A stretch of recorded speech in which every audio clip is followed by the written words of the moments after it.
Good evening friends. चलिए शुरू करते हैं। लास्ट टाइम हमने जो एक दो चीज़ जो लास्ट पेपर में देखा था उसके ऊपर पहले बात करते हैं और बाद में फिर पढ़ेंगे। तो लास्ट टाइम एक बात आई थी कि जब जब हम गुस्से होते हैं या डिप्रेशन में आते हैं या दुखी होते हैं तो हमारे मुंह के ऊपर निश्चित प्रकार की लाइनिंग्स आ जाती हैं, और जब एक्सरसाइज करते हैं या सब चीज़ नॉर्मल हो जाती है तो फिर वो लाइनिंग चली जाती है।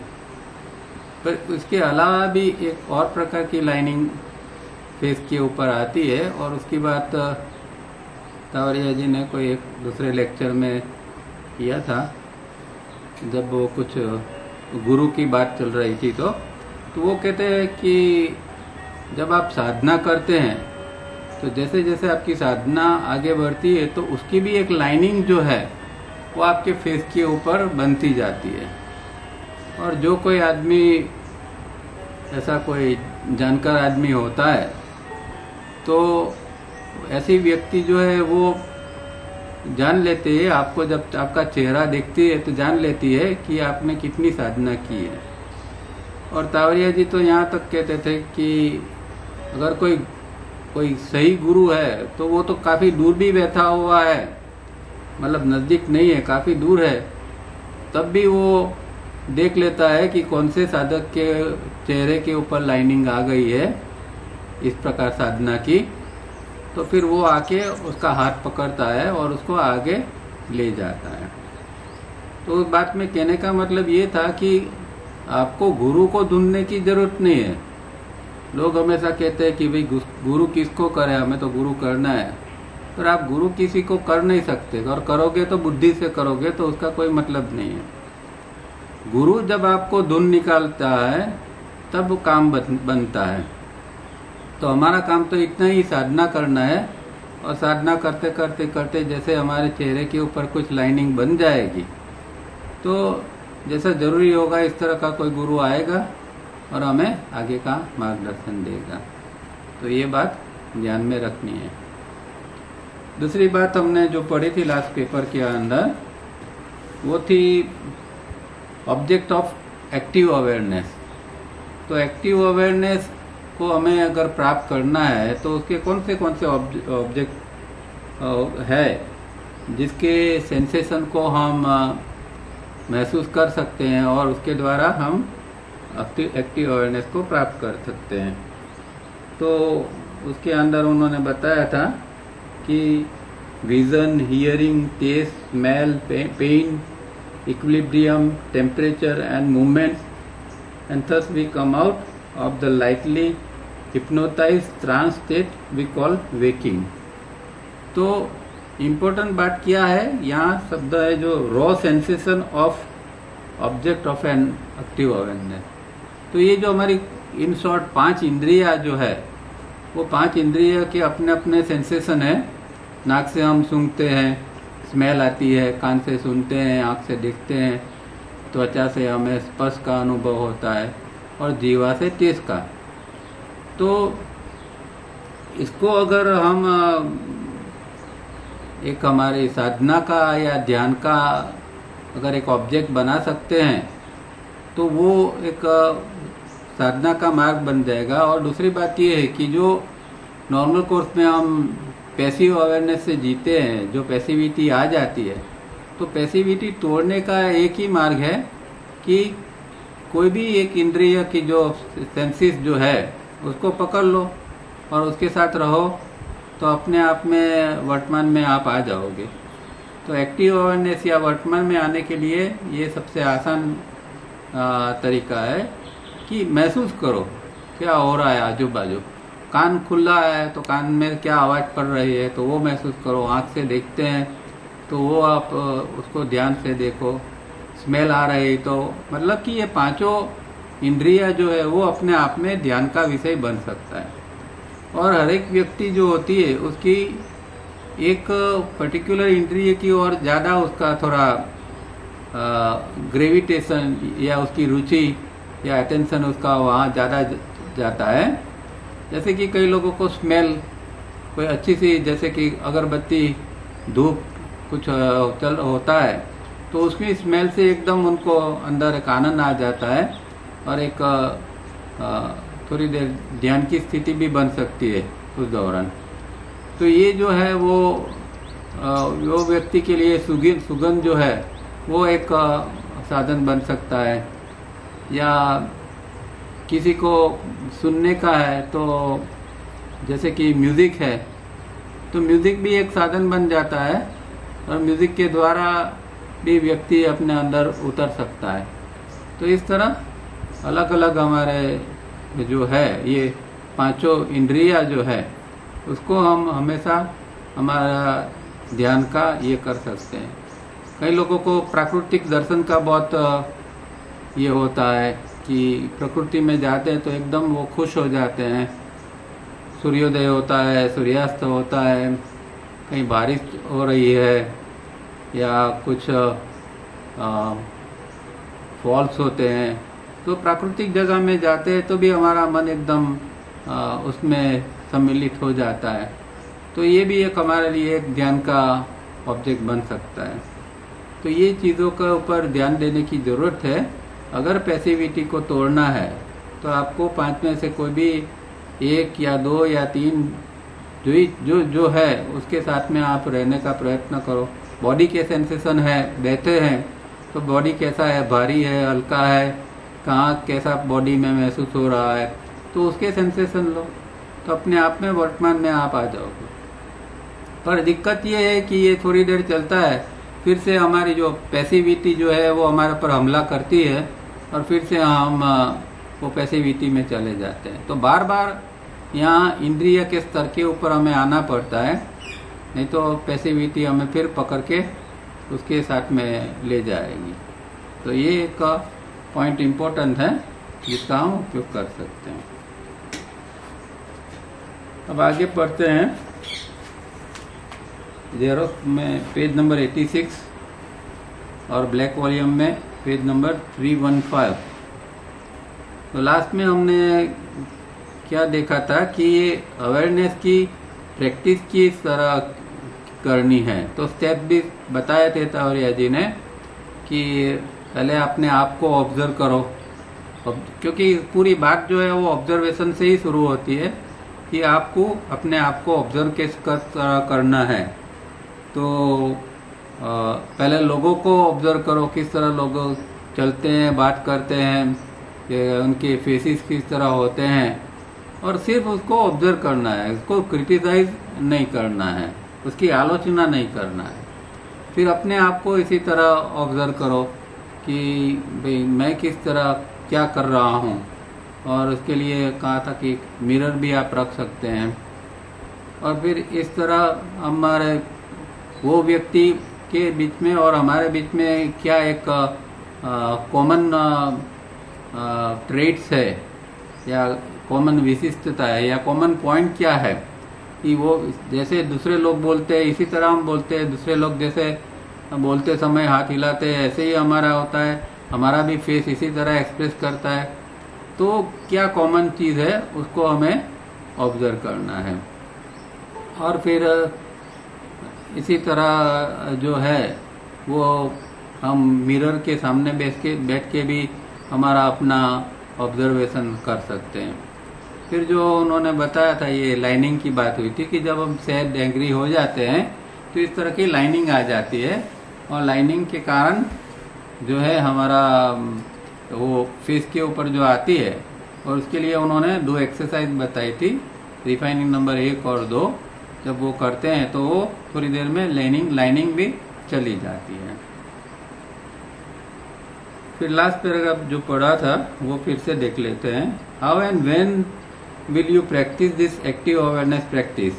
Whenever you are tempted to daydream or be in a reverie that takes you in the past or into the future and which you will still be doing concurrently. Instead of that and indulging in such fruitless and definitely harmful exercises, practice this active awareness exercise, and besides this, give a special 10 minutes a day, preferably at home, for this practice.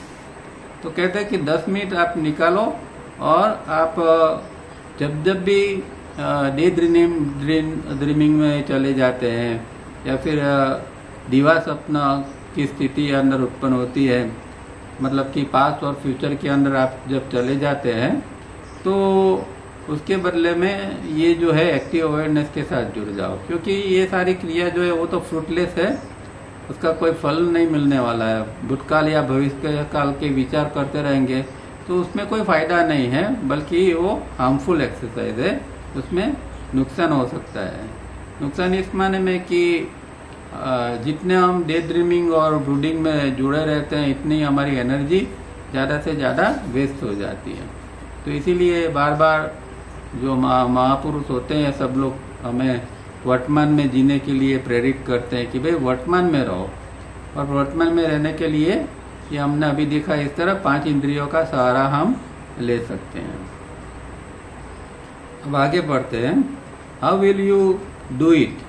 This specifically defined activity be perform keeping in mind a there must be a total lack of or absence of criticism, either negative or positive. B.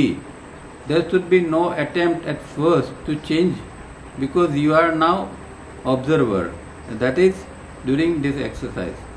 And C.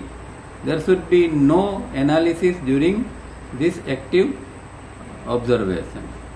तो ये किस तरह इसकी हमें practice करनी है ये active awareness के लिए, और वो जो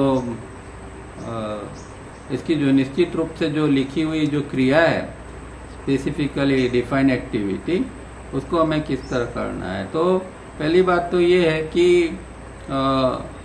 हमारे अंदर एक क्रिटिसिज्म जो है वो बंद हो जाना चाहिए, वो किसी भी प्रकार का, जिसको हम पॉजिटिव कहते हैं पॉजिटिव या नेगेटिव तो बिल्कुल ही नहीं, किसी भी प्रकार का क्रिटिसिज्म, आलोचना किसी व्यक्ति की कभी भी नहीं करनी है। पहली कंडीशन ये है कि आपको अगर एक्टिव अवेयरनेस में रहना है तो फिर आप किसी की भी क्रिटिसिज्म, आलोचना नहीं करोगे किसी भी रूप में।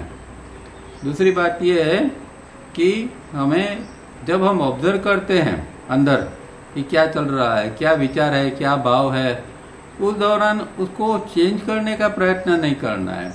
विचार जो चल रहा है उसको, अब प्री सेंसिंग में हम क्या करते थे कि वो विचार को हम उसके बदले में हम कोई एक थॉट, जो हमारा जो स्पॉट था उसको पकड़ के हम रखते थे, विचारों को हम दबा देते थे या उसको दूर कर देते थे।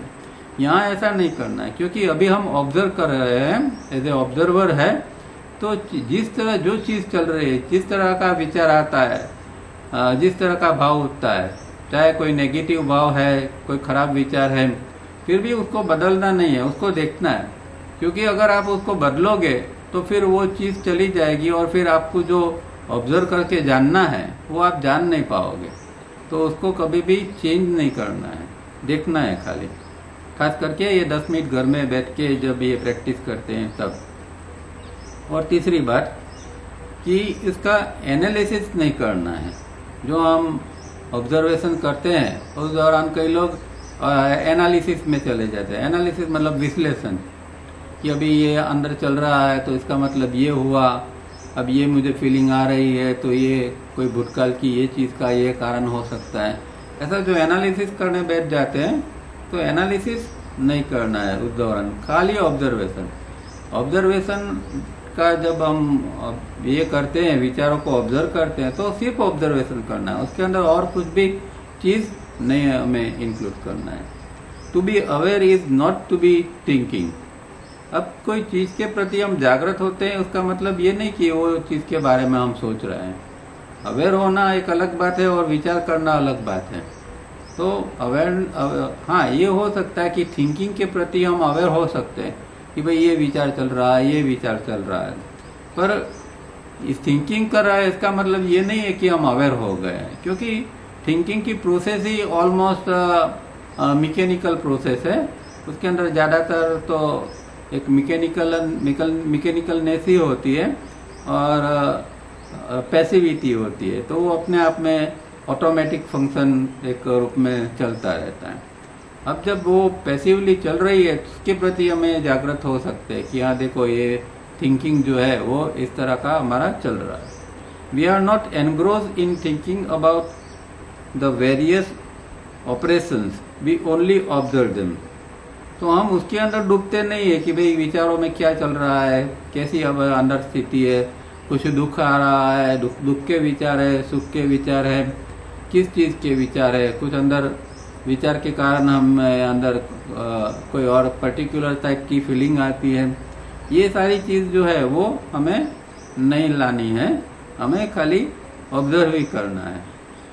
We are here talking about active awareness, active observation of the erratic behaviour of the organism. तो यहाँ जो बात हो रही है वो एक्टिव अवेयरनेस की है, न कि कोई उसको एनालिसिस करने की या उसको कुछ चेंज करने की। उसको सिर्फ ऑब्जर्व करना है। और ऑब्जर्व क्या करना है, हमारा जो ऑर्गेनिज्म है उसकी जो चंचल प्रवृत्ति है, उसका जो चंचल बिहेवियर है, उसको हमें ऑब्जर्व करना है। और उस दौरान उसे कोई और हमें कोई इमेज या पिक्चर नहीं बनाना है। जैसे कि अंदर हमने कुछ देखा कि ये चल रहा है, तो उसके द्वारा कोई हमारे अंदर कोई नया पिक्चर नहीं बनना चाहिए। जैसे कि कोई प्राउड की मोमेंट का अंदर पिक्चर चल रहा है, तो एक हमारे प्रति एक प्राउड की फीलिंग या कोई इस प्रकार का पिक्चर अंदर आना नहीं चाहिए, जैसे कि हम बहुत कोई अच्छे आदमी है या कुछ सुपर है, ऐसा कोई किसी प्रकार का भी अंदर पिक्चर या हमें अपनी इमेज नहीं बनानी है, सिर्फ ऑब्जर्व करना है। Now let our organism I0 और IX be known by the usual name.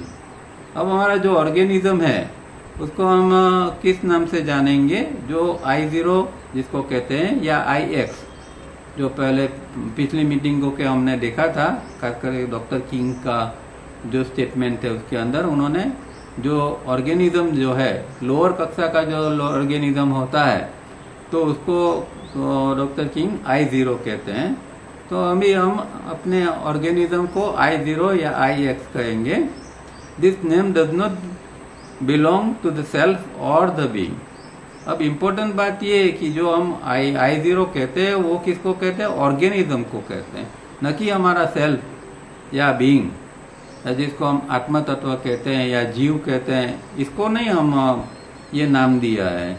जो नाम दिया जाता है वो ये ऑर्गेनिज्म जो देह तंत्र है उसको दिया जाता है। So it amounts to non identification with the name and the organism. तो इससे क्या होगा कि आपके अंदर आइडेंटिफिकेशन का भाव नहीं आएगा। ये जो नाम और रूप है उसके प्रति जो है ऑर्गेनिज्म है और उसके प्रति जो है वो नाम दिया है जिसको, उसके लिए हमें ये नहीं आएगा, उसके प्रति कोई क्या कहते हैं कि आइडेंटिफिकेशन की अंदर स्थिति नहीं बनेगी। The organism hence forward be looked upon as someone else, that which observes is not that which is observed. You can call yourself by your name. अब ऑर्गेनिज्म जो है वो इसको हम किस तरह देखते हैं, जैसे कि दूसरी व्यक्ति को देखते हैं इस तरह हम अपने ऑर्गेनिज्म को देखते हैं। मतलब मेरा शरीर है तो मैं मेरा शरीर के रूप में नहीं देखता हूँ। जैसे कोई मेरे साथ में कोई फ्रेंड है या कोई दूसरी व्यक्ति है तो उसको किस तरह मैं देखता हूँ, उसी तरह ये जो है मैं मेरे शरीर को भी जो है, मेरा देह तंत्र जो है उसको भी मैं इस तरह देखता हूँ। मतलब थर्ड पार्टी के रूप में हम इन्वॉल्व हो जाते हैं तो ये मैं फर्स्ट इसमें ये आ जाता है। अब ये दूसरी पार्टी या तीसरी पार्टी है, इस तरह हमें अपने आप को देखना है। That which observes is not that which is observe. तो जो हम ऑब्जर्व कर रहा है, मतलब कि जो ऑब्जर्व कर रहा है, जो अंदर का तत्व जिसको हम दृष्टा कहते हैं या सेल्फ कहते हैं, वो जो चीज जिसके ऑब्जर्वेशन हो रहा है, मतलब कि जो दृश्य हम देख रहे हैं वो नहीं है। तो ये दो चीज अलग है, एक दृश्य है और एक जो है वो दृष्टा है। अंदर जो देखने वाला है वो दृष्टा है, और बाहर जो देख रहे हैं, बाहर कोई चीज देख रहे हैं हम, बाहर कोई गाड़ी चल रही है या कोई सामने से व्यक्ति आ रहा है और खिड़की से हम कुछ देखते हैं, तो ये सारी चीजें जो है वो बाहर का दृश्य है, पर वो देखने वाला नहीं है। देखने वाला अलग है और दृश्य अलग है। और हम you can call yourself by your name, हम अपने आपको अपने नाम से भी पुकार सकते हैं। और तावरिया जी कहते थे कि भाई आपको जागृति के लिए दिन में 2-3 बार अपने नाम से बोलना चाहिए। तो आप घर में हैं या कहीं हैं तो आपका नाम धीरे से लो, तो आपके अंदर एकदम जागृति आ जाएगी। तो हम हमारा नाम भी पुकार सकते हैं धीमे से, दिन में कभी भी जब हम अकेले होते हैं या एक्टिव होते हैं तो ये, क्योंकि वो नाम जो होगा वो फिर से देह तंत्र का होगा, न कि आत्मा का होगा। The organism in its normal existence can be aware of object external to the organism। अब नॉर्मली क्या होता है कि जो ये हमारा देह तंत्र है वो बाहर के जो चीज होती है, बाहर के ऑब्जेक्ट्स होते हैं, उसके प्रति वो जागृत होता है। जैसे हम कुछ देखते हैं तो हम थोड़े जागृत होते हैं कि भाई ये चीज ये है, या कान से सुनते हैं तो उसके प्रति जागृत होते हैं कि ये चीज सुनाई देती है। तो जो देह तंत्र है उसके बाहर की चीजों का जो होता है ऑब्जेक्ट, बाहर की चीज जो जो कुछ दिखाई देता है, सुनाई देता है, उसके प्रति हम जागृत हो सकते हैं। The active awareness of the observer observes the organism's total activities as if observing a stranger.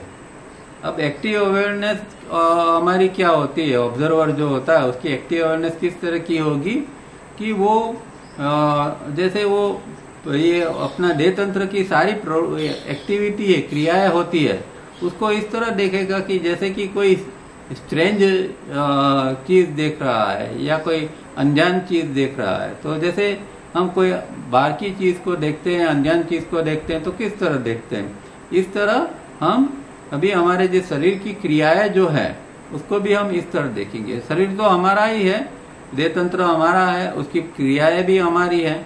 जैसे कि हम खा रहे हैं तो खाना ये शरीर खा रहा है, पर हम ऑब्जर्व इस तरह करेंगे कि जैसे कि कोई दूसरी व्यक्ति खा रहा है, या कोई बात कर रहा है, हम बात करते हैं तो भी इस तरह हम ऑब्जर्व करेंगे जैसे कोई दूसरी व्यक्ति ऑब्जर्व कर रही है।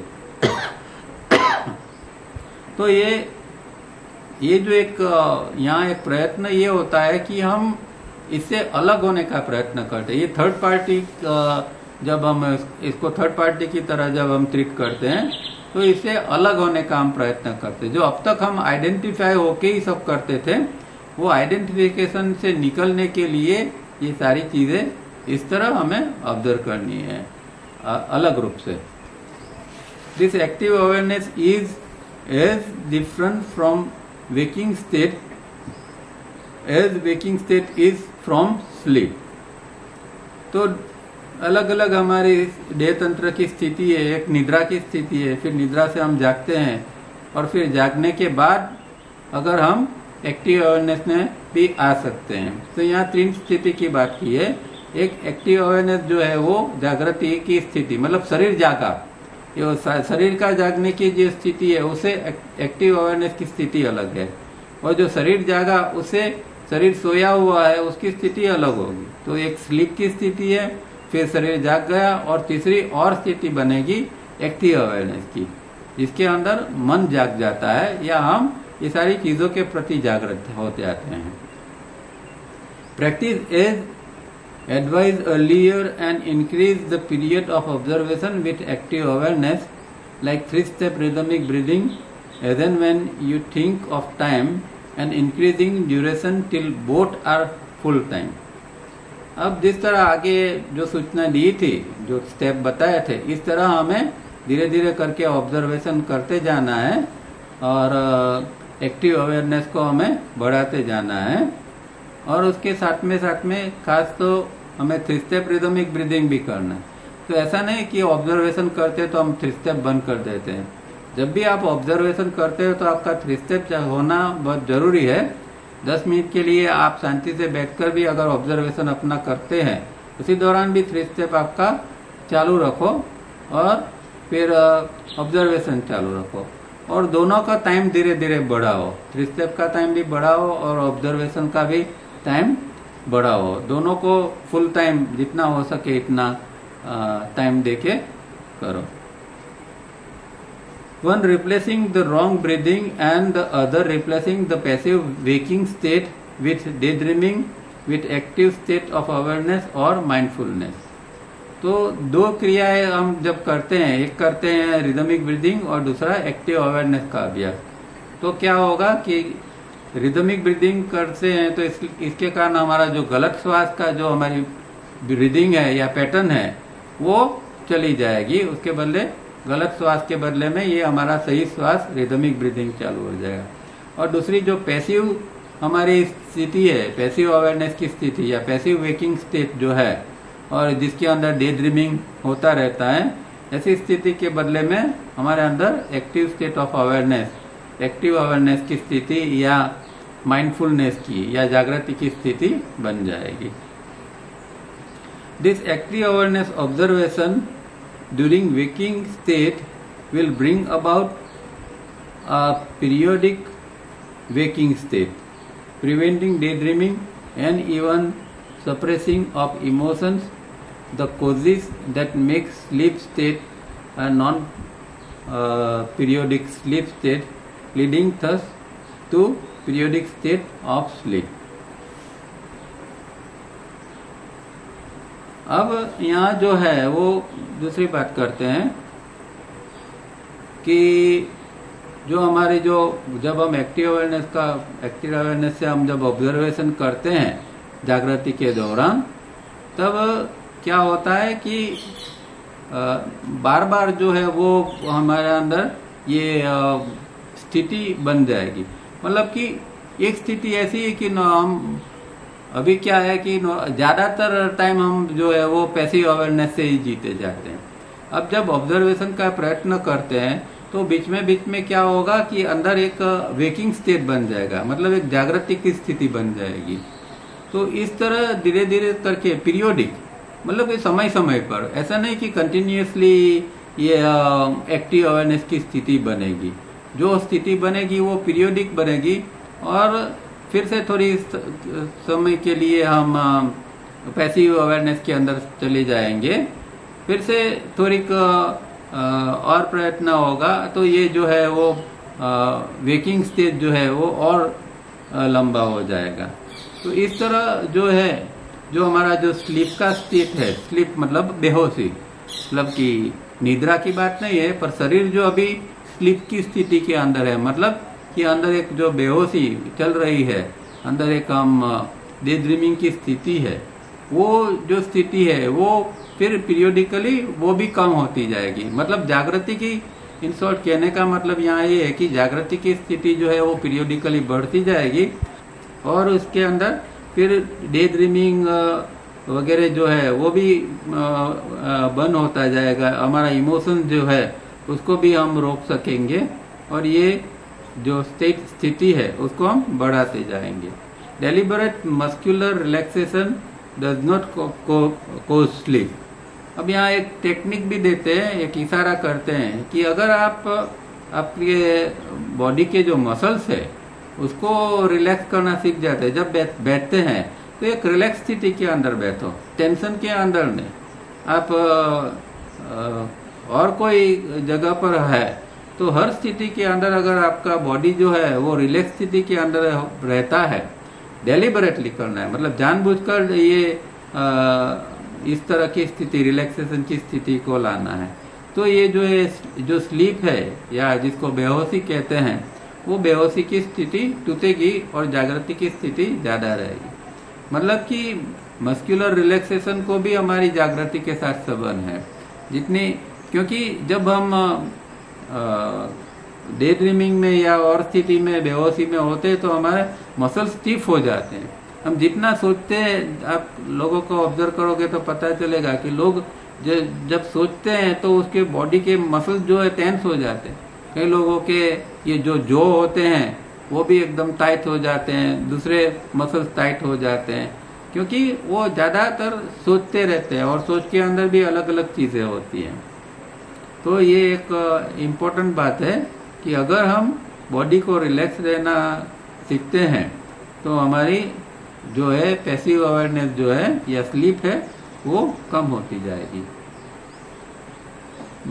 Dream deprivation lead to serious anxiety and agitation.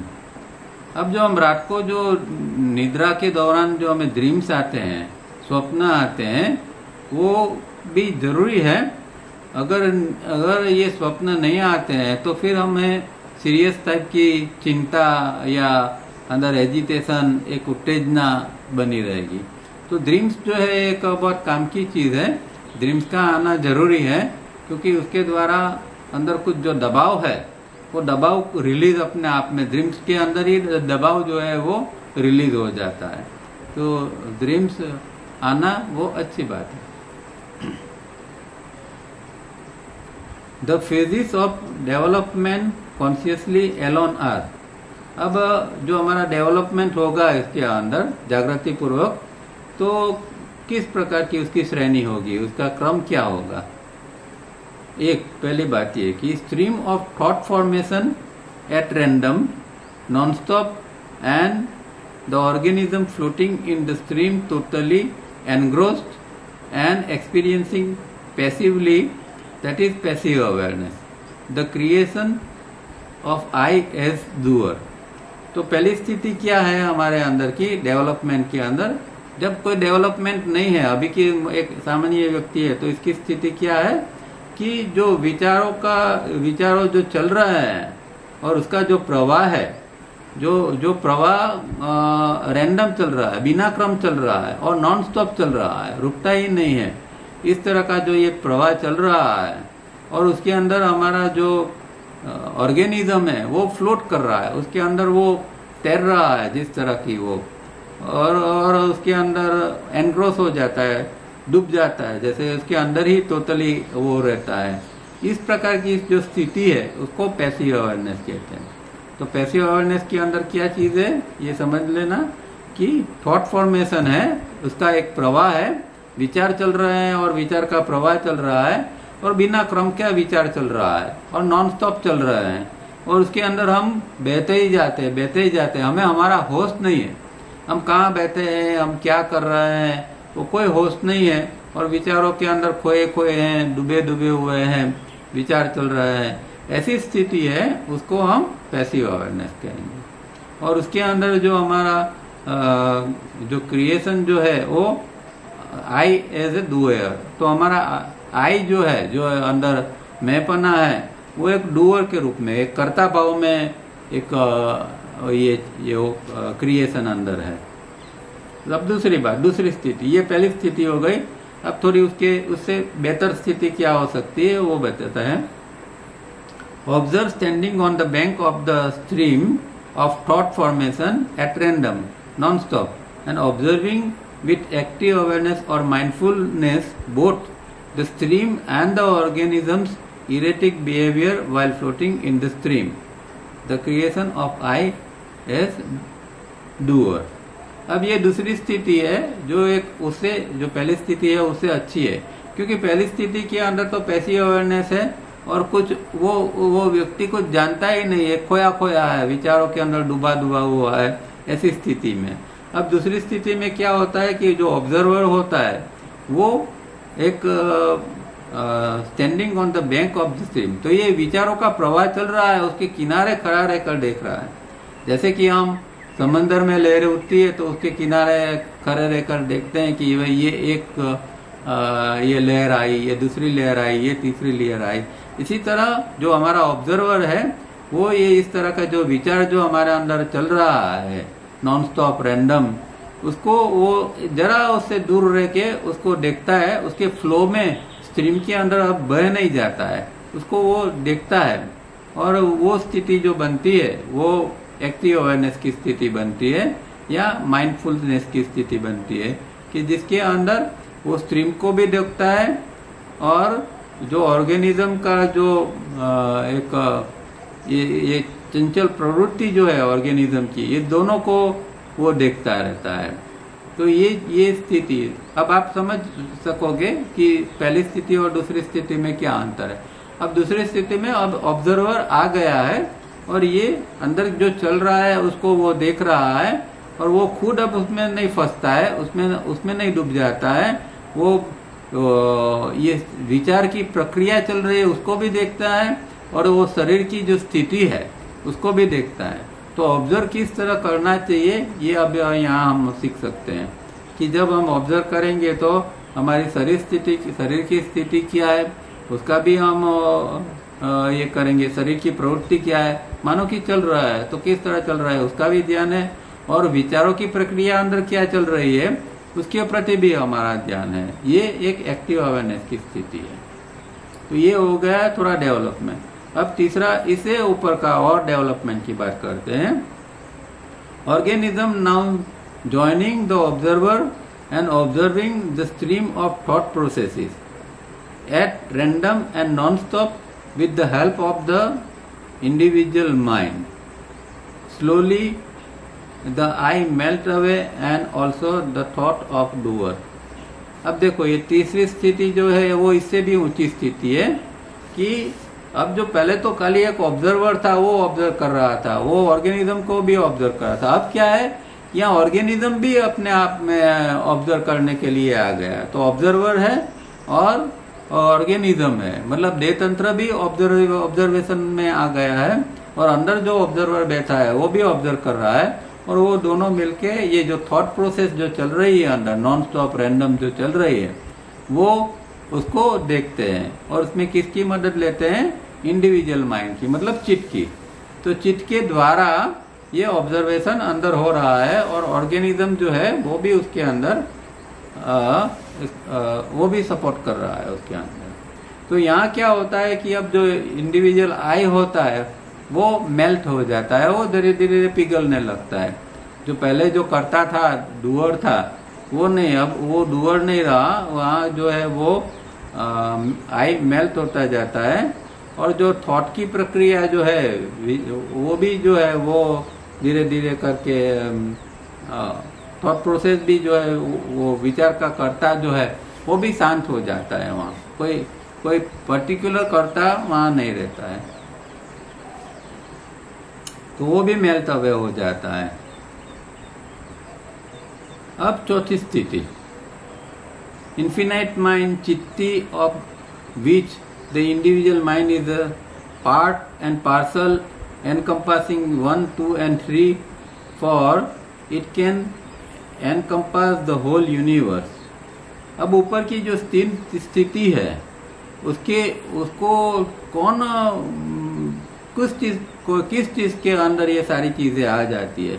तो जो इन्फिनाइट माइंड है या चित्ती जिसको हम कहते हैं, और इससे ही हमारे अंदर इंडिविजुअल माइंड बनता है।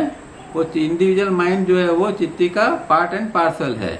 ये ऊपर की जो तीनों चीजें जो होती है वो उसको एनकम्पास कर लेता है, उसको तीनों को कवर कर लेता है। और क्योंकि वो जो है वो सारा ब्रह्मांड जो है होल यूनिवर्स है उसको वो एनकम्पास करता है, उसको वो कवर कर लेता है। तो जब सारा ब्रह्मांड को कोई कवर कर लेता है तो उसके अंदर जो जो चीज है वो सब भी अपने आप में कवर हो जाएगी। तो ऊपर की जो तीन स्थिति है वो भी इसके अंदर ही आ जाएगी और वो भी ये चित्ती के अंदर सारी चीजें कवर हो जाएगी। Awareness try to recognise consciousness, ये बहुत इंपॉर्टेंट सेंटेंस है, उसके अंदर बहुत गहरी बात है। Awareness try to recognise consciousness, इसका मतलब क्या कि ये जो है वो, अब देखो ये पूरी यात्रा के अंदर क्या होता है कि कॉन्शियसनेस की ये यात्रा है। कॉन्शियसनेस जो है हमारे वो या जिसको आत्म तत्व कहते हैं वो ये यात्रा के लिए निकला है और उसके लिए ये अलग अलग शरीर को धारण करता है, अलग अलग यूनिवर्स में लोक में रहता है, भूभुवस्व की उसकी यात्रा होती है। वो पहले जो आता है तो स्व भुव भू में आता है और फिर भू भुव स्व में, इस तरह उसकी यात्रा होती है। अब ये जो यात्रा होती है तो पहले तो वो एकदम उसकी कॉन्शियसनेस जो है वो एक इस तरह बंद हो जाती है कि वो कुछ महसूस ही नहीं हो सकता है। फिर जब ऊपर की यात्रा चालू होती है तो धीरे धीरे करके अवेयरनेस खुलती जाती है। जैसे जैसे साधक ऊपर की ओर जाता है इस तरह उसकी यात्रा जो है उसके अंदर अवेयरनेस खुलती जाती है। तो हम अभी एक्चुअली जो हम कॉन्शियसनेस को हम ये नहीं करते हैं, कॉन्शियसनेस के लिए कुछ नहीं करते हैं, हम अभी काम कर रहे हैं अवेयरनेस को बढ़ाने के लिए, क्योंकि अवेयरनेस जो होगी वही एक दिन ये कॉन्शियसनेस को रिकॉग्नाइज कर पाएगी। या योग सूत्र के अंदर इसको दूसरे ढंग से बताया है कि ये जो कॉन्शियसनेस की यात्रा है तो लास्ट यात्रा में क्या होता है कि कॉन्शियसनेस अवेयरनेस के अंदर अपना रूप को देख लेता है, फिर यात्रा समाप्त हो जाती है। जैसे कि कोई व्यक्ति एक दर्पण के अंदर अपने फेस को देख लेता है और जान लेता है कि मैं कौन हूँ, इसी तरह जो कॉन्शियसनेस है वो उसके लिए कोई दर्पण चाहिए, तो अवेयरनेस उसका दर्पण है और दर्पण के अंदर वो जब अपने आप को देखता है कि मैं कॉन्शियसनेस हूँ तो यात्रा यहाँ समाप्त हो जाती है। ये योग सूत्र की भाषा में है और इसीलिए योग सूत्र का लास्ट सेंटेंस लास्ट पार्ट में यही कहते हैं कि तदा द्रष्टु स्वरूपे प्रतिष्ठानम। अब जो थी पहले जो थी उसकी यात्रा थी उसमें स्वरूपे अवस्थानम थी, तदा द्रष्टु स्वरूपे अवस्थानम, जब चित्तवृत्ति होती थी तब थोड़ी थोड़ी। अब यात्रा कंप्लीट हो जाती है तब स्वरूपे अवस्थानम से स्वरूपे प्रतिष्ठानम, अब प्रतिष्ठित हो गया, एस्टैब्लिश हो गया। अब कॉन्शियसनेस ने जान लिया कि मैं क्या हूं करके और फिर वो मुक्त हो जाता है। तो एक सिंपल वाक्य के अंदर इतनी गहरी बात उन्होंने ये बताई है।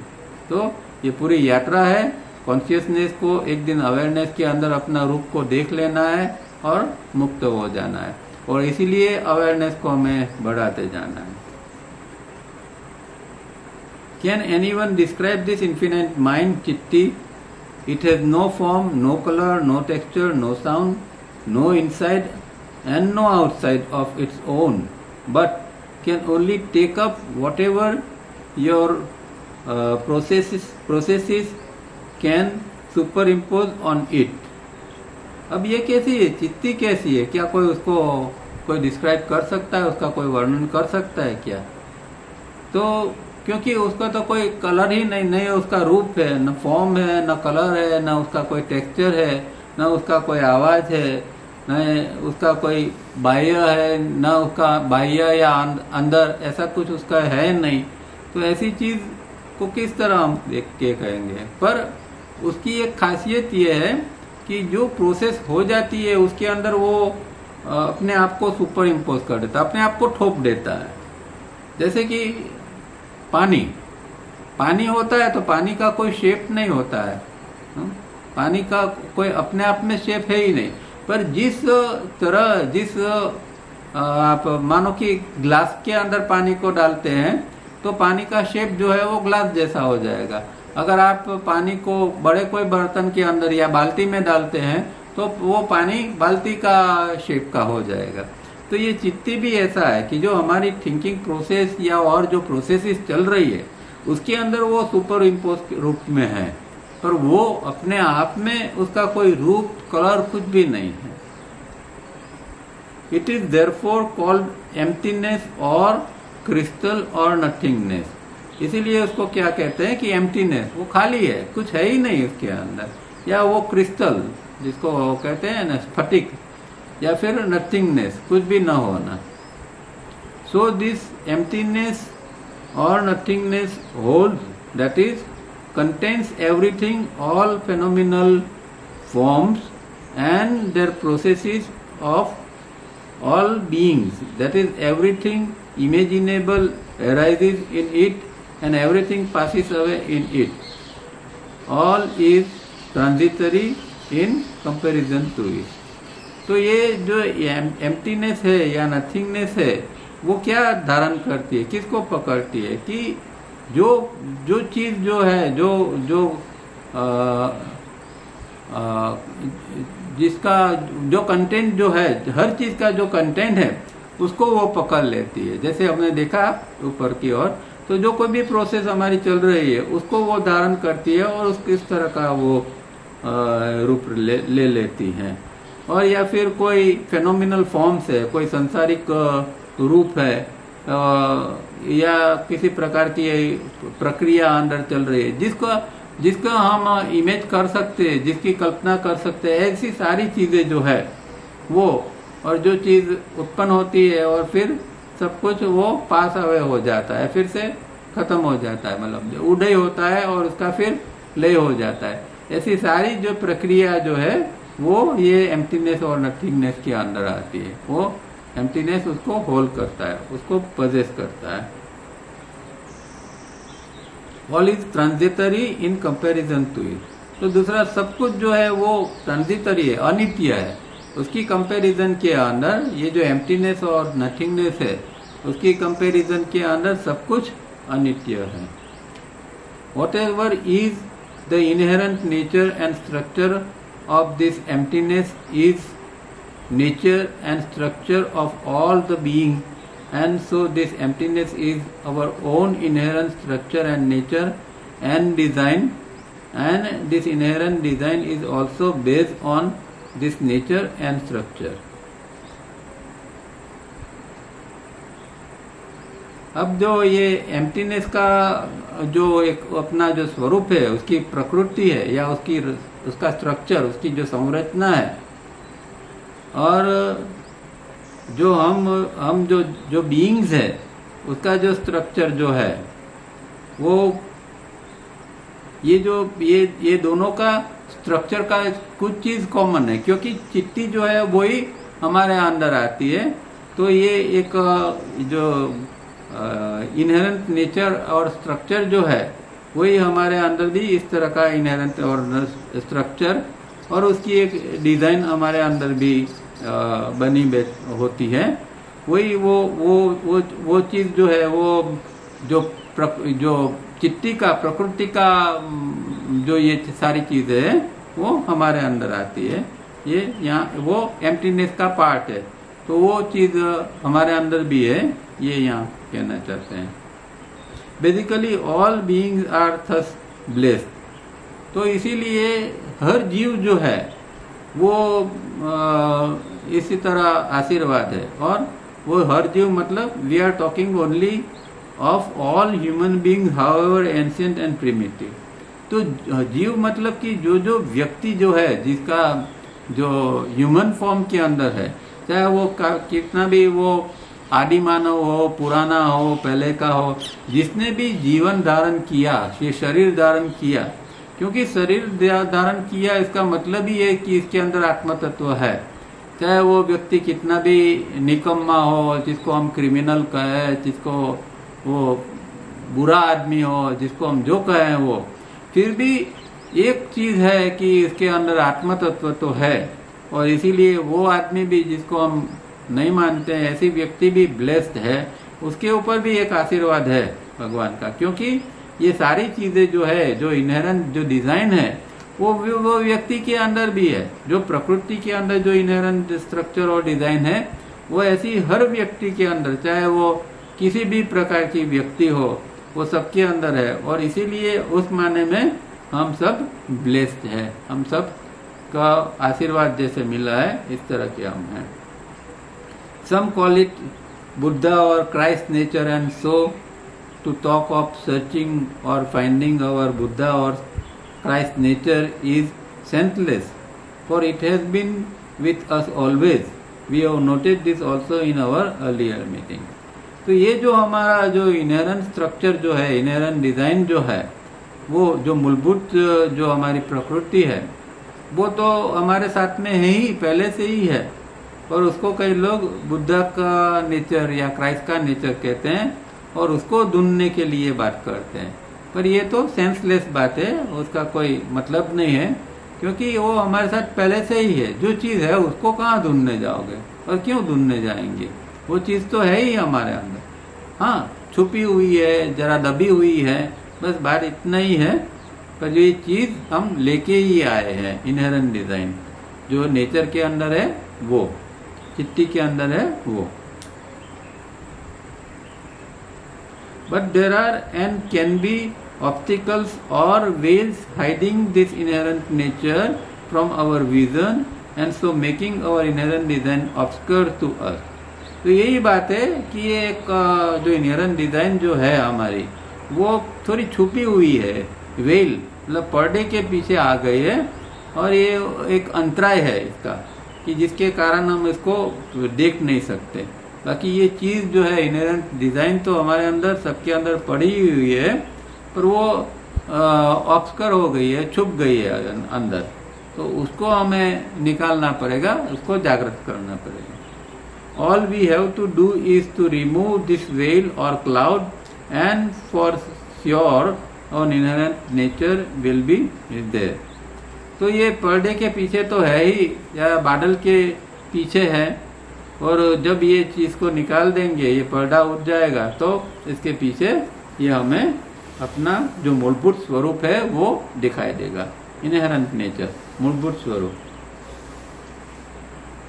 In our third meeting, we undertook a practice of binding our thinking instrument to a laid down, well-defined task for a period, and by pre-sensing and using a proper word, brought back the wandering brain to the practice on hand.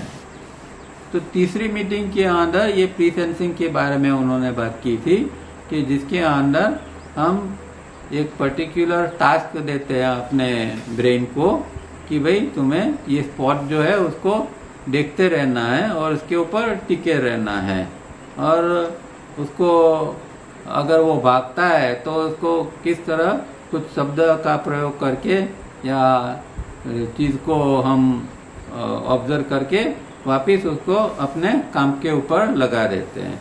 तो उसको भागने नहीं देते, उसको भटकने नहीं देते, पर बार बार जो स्पॉट दिया हुआ है, जो काम दिया है, उसके ऊपर ही हम उसको ले जाते हैं। Now in this meeting we shall observe the whole organism including its thought processes. But in this exercise we shall not either give a specific task nor prevent its wandering and erratic behavior. अब जो वो pre sensing के अंदर जो हम practice कर रहे थे, यहाँ अब ये यहाँ जो हमें काम करना है ऑब्जर्वेशन का, उसके अंदर वो प्रैक्टिस नहीं करना है। यहाँ इस मीटिंग के अंदर वो बात क्या कर रहा है कि ऑर्गेनिज्म का हमें ऑब्जर्वेशन करना है, थॉट प्रोसेस जो चल रही है उसको हमें ऑब्जर्वेशन करना है। पर यहाँ उसको ना कोई रोकना है, ना उसको इसके प्रति हमें कोई और प्रकार का ये करना है। वो जो भागता है तो उसको भागने दो, वो जो कर रहा है, जिस प्रकार के विचार आ रहे हैं बस आने दो, खाली काम करना है ऑब्जर्वेशन का। बस देखते जाओ, एक के बाद एक आया विचार, ये दूसरा विचार आया, ये तीसरा विचार आया, बस इतना ही करना है। या जो प्रक्रिया जो अंदर चल रही है वो उसको साथ में देखना है। जैसे कि हम बाहर कोई एक चीज देखते हैं तो उसके द्वारा तुरंत हमारे अंदर एक कोई विचार उत्पन्न होता है, तो उसी दौरान उसको पकड़ लेना है कि ये चीज देखी मैंने, तो उसके द्वारा अंदर एक शब्द उत्पन्न हुआ कि ये चीज है। तो जैसे जैसे इस तरह हम देखते हैं और महसूस करते जाते हैं तो हम जो है ये ऑब्जर्वेशन की स्थिति में बने रहते हैं। We observe the stream of thoughts and the organism floating in it with its own erratic behavior. तो हम क्या करते हैं कि ये जो विचारों का जो स्ट्रीम है, जो प्रवाह चल रहा है, और ऑर्गेनिज्म ये जो और उसमें ऑर्गेनिज्म जो बह रहा है, ये चीज को हम ऑब्जर्व करते हैं, और उसके साथ में जो ऑर्गेनिज्म की जो चंचल प्रवृत्ति है या उसका जो बिहेवियर है उसको भी हम ऑब्जर्व करते हैं। From such observing we learn the prevailing weaknesses and so could lay down later the necessary corrective exercise. तो इससे क्या फायदा होगा कि जब इस तरह का हम ऑब्जर्वेशन करेंगे तो ये ऑब्जर्वेशन के दौरान हमें हमारे अंदर की वीकनेसेस जो है वो पकड़ में आएगी। जैसे जैसे हम देखते हैं, अभी एक मानो कि कोई डर का विचार आ गया और वो हमारे ऑब्जर्वेशन में आ गया, तो वो हमें ख्याल आ जाएगा कि भाई ये जो विचार आया है तो उसके पीछे ये कारण है। तो उसकी फिर हमें इसकी एक हम नोट बनाएंगे कि विचारों के अंदर हमारी क्या क्या वीकनेसेस है। जैसे जैसे वीकनेसेस हमें पता लगेगी हमें उसकी एक नोट बनाना है और उसके बेस के ऊपर फिर हम करेक्टिव एक्सरसाइज कर सकते हैं।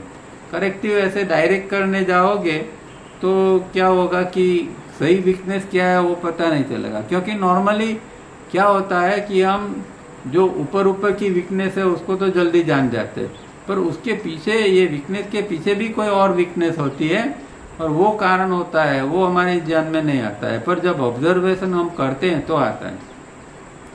जैसे कि कोई व्यक्ति के अंदर गुस्सा बहुत आता है, बार बार गुस्सा आता है, तो ऊपर से ऐसा लगता है कि हाँ ये व्यक्ति की ये वीकनेस है गुस्सा की, और या वो व्यक्ति खुद भी ऐसी मानती है कि भाई ये मेरी गुस्सा जो है वो मेरी वीकनेस है। पर वो फिर इसके अंदर भी और ऑब्जर्वेशन में डीप में जाएगा तो उसको पता चलेगा कि नहीं, ये गुस्सा क्यों चल रहा है, क्योंकि मेरे अंदर कुछ अतृप्त इच्छाएं पड़ी है। तो अतृप्त इच्छाएं जो है, वो जो इच्छाएं पूर्ण नहीं हुई है उसके कारण जो है बार बार गुस्सा आ रहा है।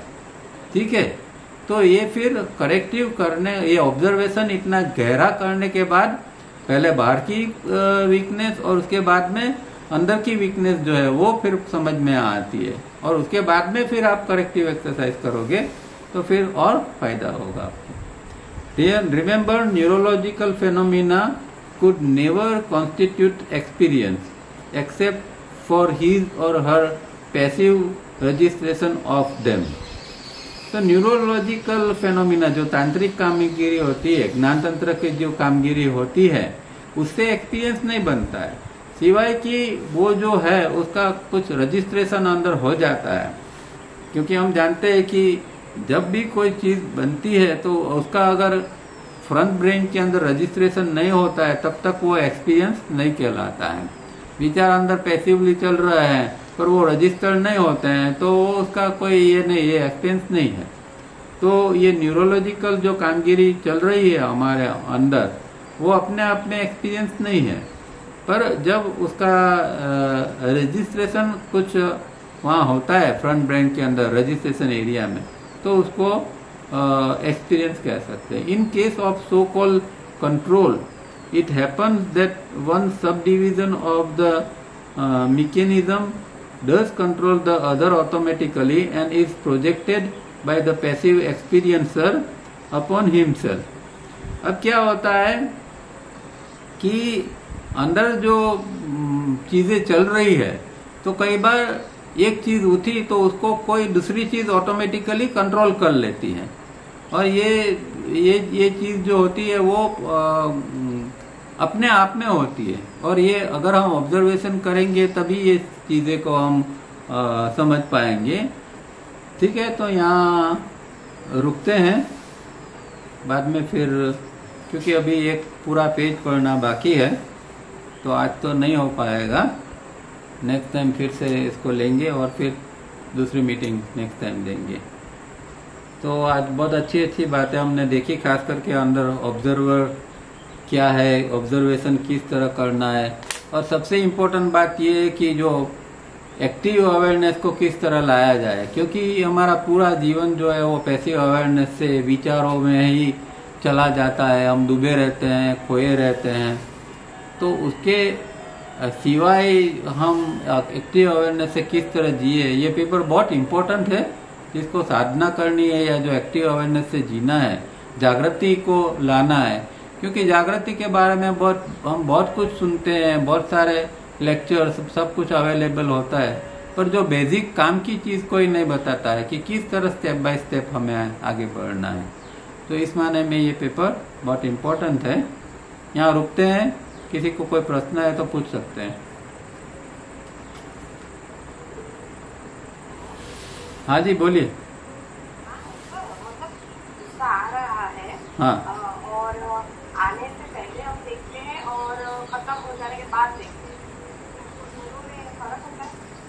नहीं, आने के बाद और पहले बात की बात नहीं है। हमारा ऑब्जर्वेशन हमेशा कंटिन्यूस रहता है। तो गुस्सा आ रहा है तो भी हम जानते हैं कि ये गुस्सा आ रहा है, और जब गुस्सा शांत हो जाता है तो भी ये होता है। पर पैसिव अवेयरनेस के अंदर ये जो लास्ट में बात आई वो अलग चीज है कि उसके अंदर पैसिव अवेयरनेस के अंदर क्या होता है कि ये सारी चीजें अपने आप में एक कोई मैकेनिज्म ऐसा है अंदर, एक प्रकार का मैकेनिज्म जो अपने आप को कंट्रोल कर लेता है, और फिर वो पैसिव एक्सपीरियंसर है, वो ऐसा मानता है कि मैंने कंट्रोल किया है।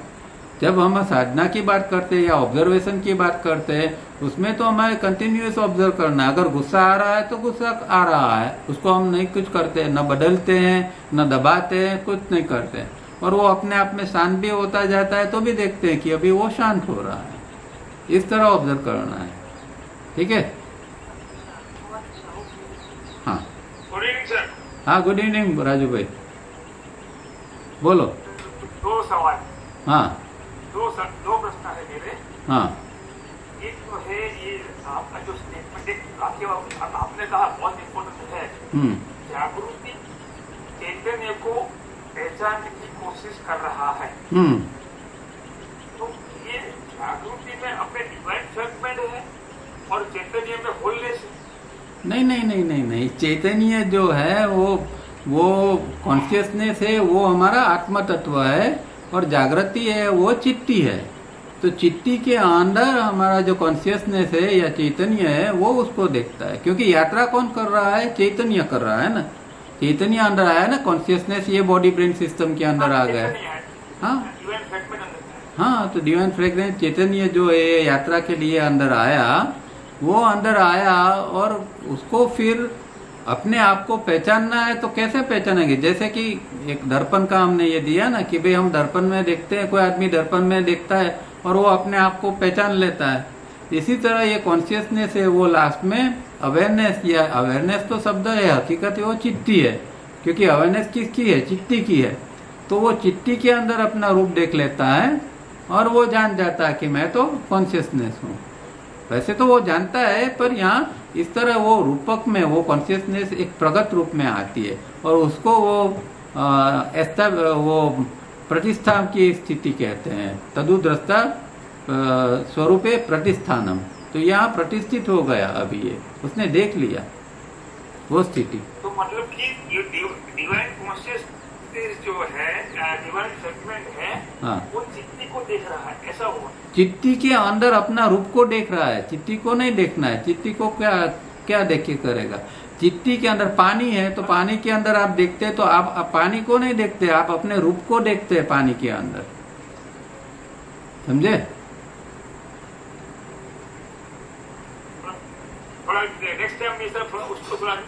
ये आगे की बात है, ये तो मैंने कह दिया, ये तो सब योग सूत्र की आगे की बात है, उसको समझना इतना आसान नहीं है।